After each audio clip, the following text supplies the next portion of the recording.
obviously our points need to change because we're doing this motion. Right? You can have them, again, sitting in a chair. For the purpose of this, we'll have them sitting on the plinth. My fulcrum is going to be directly over the spinous process of C7. Okay? Everybody know how to find C7 pretty easily? You have your patient going to flexion. Check that puppy out. Nice prominent C7 spinous process. Okay? So just have them go into flexion and that thing should pop right out. So that's where our fulcrum is going to be. Our proximal arm, or again our lollipop arm, is going to be lined up with the spine, just straight down their thoracic lumbar in line with the spine. What if they have scoliosis? Well, then it becomes a little difficult. We can make an imaginary line. By the way, we want it to be straight up and down. Okay? And then our movable arm, or our distal arm, is going to be lined up with their occipital protuberance. Okay? This is important because you don't want to line up with anything else because it could change. It could change the outcome of the measurement. Okay? The occipital protuberance, unless they're bald, you're gonna have to palpate. Okay? So just follow their spine all the way up, and then you'll hit their occiput, and nice bump right there. That's gonna be the occipital protuberance. Okay? Pretty much on the majority of people, it's a nice little shelf. Okay? So those are our points. C7. Now I'm not going to be able to smash it up against there, so this is another one where I'm going to have to just let it float. I want you to sit with nice proper posture as much as you can. There we go. Okay, so I got fulcrum on his C7, down his spine, and then lined up with that occipital protuberance. And then go ahead and bring your right ear to your right shoulder. So I'm going to make sure I'm on that protuberance still. Lined up. There we go. And I got 30 degrees on him. What's normal? 57. No. 22 degrees. Was that close?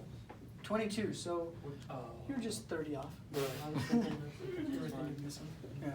So 22, and that's for either left or excuse me, right or left lateral bending. Doesn't matter. Do you need flexion Let's or see. extension?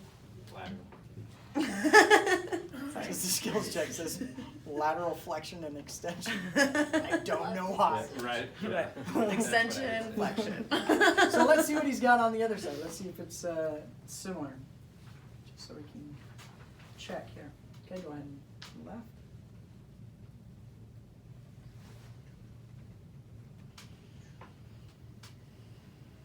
And relax. He's actually got more to the left, and I can kind of tell that just by looking at him. He's got 35 degrees of lateral flexion to that left side. Okay, so that's lateral flexion. Ladies, if you have long hair, try and put it up in a ponytail or top it so that they can see and find that occipital protuberance easily. But can you tell why we stay in line with that occipital protuberance and don't line up, say, with down here or with any of the cervical spine? Because it starts to get that curvature, right? And it's not giving us a really good point to line up with. So we just go off that occipital protuberance, which is a nice steady place and gives us a nice line. Now, let's do some cervical rotation. This one I am going to have you come in. Have a seat. Off the top of my head. Yep. So our fulcrum. Do you want me to sit down there? No, you're good. Okay. So our fulcrum is going to be at the crown of the head. Okay. So one way you can look at it is, let's say Ben here has a yarmulke on the top of his head, sitting right there. It essentially is sitting right at the crown of his head. So right where his man bun is Do you have sitting. some scissors? Okay. That's the opportune moment. This isn't gonna work. I need to take the. That's much better. I wouldn't do that to you. Physical therapy and I would. It's still $8,500. But your insurance will pay for it.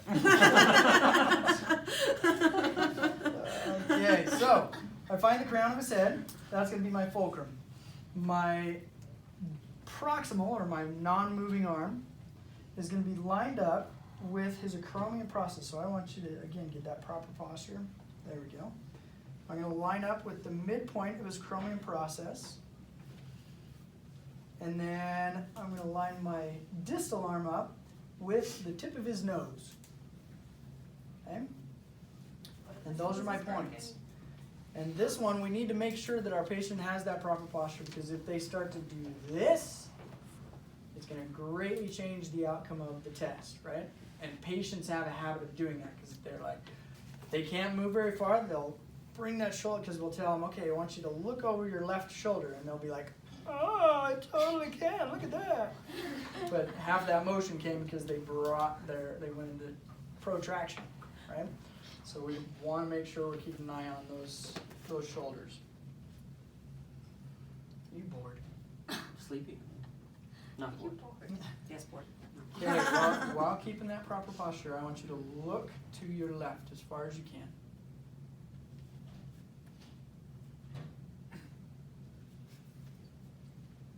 Okay, go and relax. And what's our normal for this one? 70 to 90. 70 to 90, and he got 64. 64 degrees. So let's see what he's got if he looks to the right, because I said that typically they'll be asymmetrical, right? Is that for all measurements? For the like left to right, like lateral, flexion, stuff like that also? Will they be most likely asymmetrical? Yes, I sleep on my right. and that has a lot to do with it. Especially if they're like a stomach sleeper, then they'll typically crank their neck in one direction versus the other, whichever one's more comfortable, and then those structures get stretched out, and they Is have that more bad motion. for you? Stomach sleeping? It's not the best. I'm a stomach sleeper, but I have a pillow, and so I'm more of like a 45-degree angle stomach sleeper. Get a girlfriend pillow? And yeah, like a girlfriend or a boyfriend pillow. And then I sleep like my head is right on the edge of the pillow, and so it kind of angles like this. And you ever have a move during your sleep? I move a lot during my sleep. I fall asleep that way, but then I end up like when I wake up, I'm in total